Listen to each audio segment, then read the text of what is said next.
New TV Telugu. ఇప్పుడు AP top 10 చూద్దాం.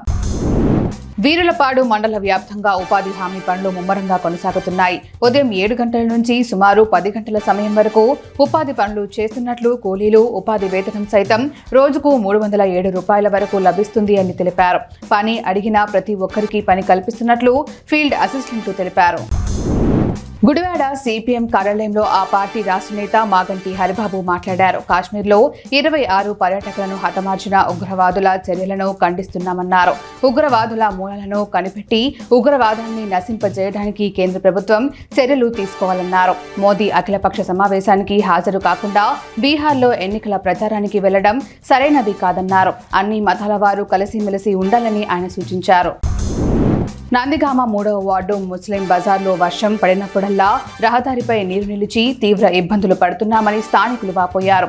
అంతేకాకుండా ఆ నీరు రహదారిపై నిల్వ ఉండటంతో దుర్గంధం వెదజల్లుతుందని, దోమల బెడద అధికంగా ఉంటుందన్నారు. సంబంధిత అధికారులు స్పందించి తగు చర్యలు తీసుకోవాలని స్థానికులు కోరుతున్నారు. డిప్యూటీ సీఎం పవన్ కళ్యాణ్ చెన్నైలో పర్యటించనున్నారు. వన్ నేషన్ వన్ ఎలక్షన్ అంశంపై జరుగుతున్న సెమినార్లో ఆయన ముఖ్య అతిథిగా పాల్గొనున్నారు. ఉదయం 10 గంటలకు తిరునార్మియూరు రామచంద్ర కన్వెన్షన్ హాల్లో ఈ సదస్సు జరగనుంది. తెలంగాణ మాజీ గవర్నర్ తమిళసై సౌందర్యరాజన్ నేతృత్వంలో ఈ సెమినార్ ఏర్పాటైంది. మాజీ మంత్రి, వైఎస్ఆర్ కాంగ్రెస్ పార్టీ జిల్లా అధ్యక్షుడు కాకాని గోవర్ధన్ రెడ్డి అరెస్ట్ ప్రజాస్వామికమని వైసీపీ నెల్లూరు నియోజకవర్గ city in-charge MLC Parvathareddy Chandrasekhar Reddy పేర్కొన్నారు. వైసీపీ జిల్లా కార్యాలయంలో ఆదివారం రాత్రి ఆయన మీడియాతో మాట్లాడుతూ మైనింగ్ విషయంలో కాకాని గోవర్ధన్ రెడ్డికి ప్రత్యక్షంగా కానీ పరోక్షంగా కానీ ఎలాంటి సంబంధం లేదన్నారు. పశ్చిమ గోదావరి జిల్లా పెనుకొండ బస్టాండ్ రోడ్లో వేంచేసి ఉన్న శ్రీ సంపత్ వినాయకుని ఆలయంలో స్వామివారికి, ఈశ్వరునికి తెల్లవారుజాము నుంచి అర్చకుల ఆధ్వర్యంలో స్వామివారికి అలంకరణ, ప్రత్యేక పూజలు నిర్వహించారు. స్వామివార్లను దర్శించుకునేందుకు భక్తులు తెల్లవారుజాము నుంచి ఆలయానికి చేరుకుంటున్నారు. కడప జిల్లాలో జరగనున్న మహానాడు కార్యక్రమానికి కాకినాడ సిటీ నుంచి తెలుగుదేశం పార్టీ నాయకులు, కార్యకర్తలు కాకినాడ జగన్నాథపురం ఎమ్మెల్యే ఇంటి నుంచి కడపకు బస్సులలో బయలుదేరి వెళ్లారు. కాకినాడ సిటీ ఎమ్మెల్యే వనమాడి కొండబాబు బస్సులకు జెండా ఊపి ప్రారంభించారు. ఈ సందర్భంగా ఆయన మాట్లాడుతూ తెలుగుదేశం పార్టీ నెరవేర్చిన మహానాడు విజయవంతం కావాలని భారీ స్థాయిలో మహానాడుకు వెళ్లడం జరిగిందన్నారు.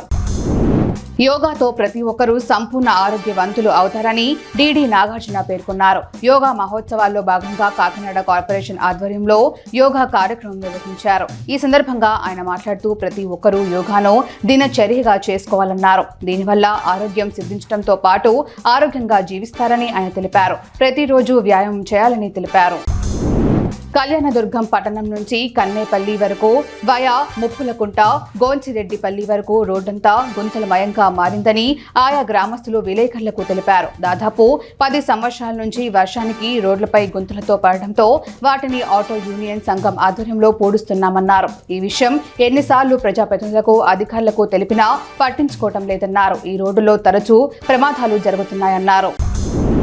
అరకులోయ మండలంలోని మాదల పంచాయతీ పరిధి కమలతోట గ్రామంలో మంచినీటి సమస్య పరిష్కరించాలని గిరిజనులు డిమాండ్ చేశారు. గ్రామంలో సరైన తాగునీటి సౌకర్యం లేక సమీపంలోని కొండవాగు ద్వారా వచ్చే కలుషిత నీటితో గొంతు తడుపుకొని పలు రోగాల బారిన పడుతున్నామని ఆవేదన వ్యక్తం చేశారు. అధికారులు, కూటమి ప్రభుత్వం స్పందించి కమలతోట, తుంగగెడ్డ గ్రామాల్లో నెలకొన్న తాగునీటి సమస్య పరిష్కరించాలని గిరిజనులు కోరుతున్నారు.